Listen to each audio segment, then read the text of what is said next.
প্রত্যেকবারে যখন কোনো product order করি তখনই কিন্তু সেম ব্যাপারটা আমার দিকেও হয়ে থাকে। তো আজকে একটা প্রোডাক্ট অর্ডার করার পর দেখি আমাদের সেম ঘটনাগুলো ঘটেছে কিনা। আসসালামু আলাইকুম, welcome back to my page. এর প্রোডাক্টটা কিন্তু আমার ছিল না, সেটা ছিল আমার জায়ের। তো এখানে একটা ব্যাগ অর্ডার করা হয়েছে, মানে সিম্পলের মধ্যে একটা গর্জিয়াস ব্যাগ। দেখা যাক আসলে এটা সেম দেখেছিলাম সেরকম আসছে কিনা। তো যাই হোক, এখানে কিন্তু যে কোনো প্রোডাক্টের সাথে একটা বাবলসের যে প্যাকেট থাকে প্লাস্টিকের, সেটা দিয়ে থাকে। আর এটা কিন্তু আমি আর হায়া ফুটানোর জন্য সবসময় প্রস্তুত থাকি যে এটা আসলে কিভাবে ফুটাবো। আর ফুটাতে কিন্তু সত্যি অনেক ভালো লাগে।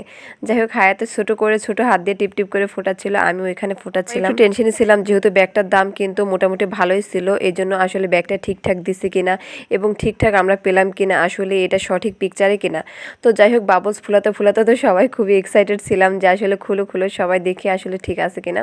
তো কালারটা দেখে অনেকটাই বোঝা যাচ্ছিল যে না, মোটামুটি ঠিক আছে। তো এখন ভিতরে দেখা যাক আসলে ঠিক আছে কিনা। প্রোডাক্ট অর্ডার করলে কিন্তু আমি সব সময় আগে এক্সাইটেড থাকি যে মানে ভিতরে কি আছে সেটা দেখার জন্য, আর রিভিউটা পরে হবে, আগে খুলে দেখি ঠিক আছে কিনা।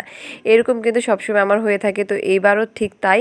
আর যদিও প্রোডাক্টটা আমার ছিল না, আমার জায়ের ছিল, তারপরেও কিন্তু একটা আকর্ষণ কাজ করতেছিল যে ঠিকঠাক পেলাম কিনা, ঠিকঠাক আছে কিনা। তবে যাই হোক, ব্যাগটা কিন্তু একদম পারফেক্ট আসছে। আর হচ্ছে ব্যাগটার কালারটা কিন্তু অফ হোয়াইট ছিল আর সেম টু সেমই আসছে। তো যাই হোক, চেনের সামনে কিন্তু একটা মানে একটা ঝুমকোর মধ্যে ছিল, তো সেটা আমরা দেখতে পাচ্ছিলাম না। তো যাই হোক, এটা ব্যাগ খুলে কিন্তু পাওয়া গেছে। আর ঝুমকোটা কিন্তু অনেক সুন্দর ছিল, ছোট্ট একটা কিউট। এটা কিন্তু দুই চেনের মাঝখানে লাগায়, মানে একদম ব্যাগের সামনে এটা ঝুলে থাকে, দেখতেও ভালো লাগে। আর ব্যাগের মধ্যে যে কাগজগুলো ছিল মানে ফুলিয়ে রাখার জন্য, সেগুলো আমি ফেলে দিলাম। আর ব্যাগটা কিন্তু মাশাআল্লাহ একদম দেখতে যেরকম ছিল আমরা কিন্তু সেরকমই পাইছি।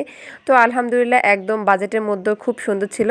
আর ব্যাগটা কিন্তু দেখতে অনেক ভালো লাগতেছিল, যেহেতু চেন ছিল, একদম সিম্পলের মধ্যে গর্জিয়াস ছিল। কথা কি জানেন, যে কোনো প্রোডাক্ট অর্ডার করলে সেটা যেমনই হোক না কেন ঠিকঠাক যদি পাই আর দাম অনুযায়ী যদি ঠিকঠাক থাকে তাহলে কিন্তু সত্যি অনেক ভালো লাগে।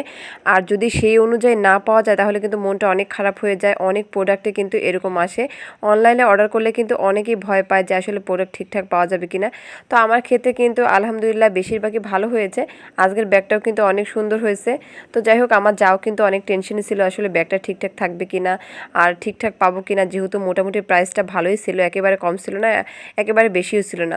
তো আমার কাছে কিন্তু বেশ ভালোই লাগছে, একদম কিউট ছোট্ট একটা ব্যাগ। যদিও আসলে এটা আমার প্রযোজ্য না, কারণ যেহেতু আমার বাচ্চা আছে, এত ছোট ব্যাগ আসলে আমার খাটবে না, ওর জন্য একদম পারফেক্ট হবে। তো আমি একটু দেখতেছিলাম যে আসলে কেমন লাগে, তবে একদম কিন্তু কিউট ছিল ব্যাগটা, অনেক সুন্দর লাগতেছিল। আগে কিন্তু এরকম ছোট ছোট ব্যাগ নিতে আসলে খুব ভালো লাগতো, এখন যেহেতু বাচ্চা হয়ে গেছে এখন কিন্তু আর ছোট ব্যাগে হয় না।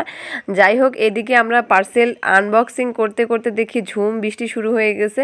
আর আমাদের কিন্তু আসলে গত দুদিন থেকে প্রচুর পরিমাণে বৃষ্টি হচ্ছিল, একদম সবকিছু ডোবাডাবি হয়ে গেছে। একদিনের গরমের চাপে কিন্তু আসলে বৃষ্টি আমার মনে হয় যদি এক সপ্তাহ টানা হয় তারপরে মনে হয় মন ভিজবে না। আসলে এত পরিমাণ গরমের থেকে অবস্থা যে এত পরিমাণ খারাপ হয়েছে, এখন বৃষ্টি দেখলেই ভালো লাগতেছে। আর মনে হচ্ছে না যে 7 দিন বৃষ্টি হলেও মনে হচ্ছে কিছু হবে। তো আমি চাই আরও 7 দিন বৃষ্টি হোক, আমার কাছে কিন্তু খুবই ভালো লাগতেছে। আর বৃষ্টির শব্দটা বিশেষ করে আমার কাছে অনেক ভালো লাগে, ঘুম পেয়ে যায় বৃষ্টির শব্দটা শুনলে। তো আলহামদুলিল্লাহ আমাদের এখানে কিন্তু বৃষ্টি হচ্ছে। কার কোন জেলায় বৃষ্টি হচ্ছে অবশ্যই কিন্তু কমেন্ট বক্সে বলতে ভুলবেন না। আর অবশ্যই আপুরান ভাইরা আমার ভিডিওগুলো শুরু থেকে শেষ পর্যন্ত দেখবেন, আশা করি আলহামদুলিল্লাহ অনেক ভালো লাগবে। আর বৃষ্টির এদিকে তাপে আমার মনে হচ্ছিল যে আমি একটু গোসল করি, প্রচুর পরিমাণে বৃষ্টির যে একটা শব্দ, আমার দেখেই মন চাচ্ছিল যে আমি বাইরে যেয়ে একটু গোসল করি। যাই হোক, সবাই ভালো থাকবেন, সুস্থ থাকবেন, আল্লাহ হাফেজ।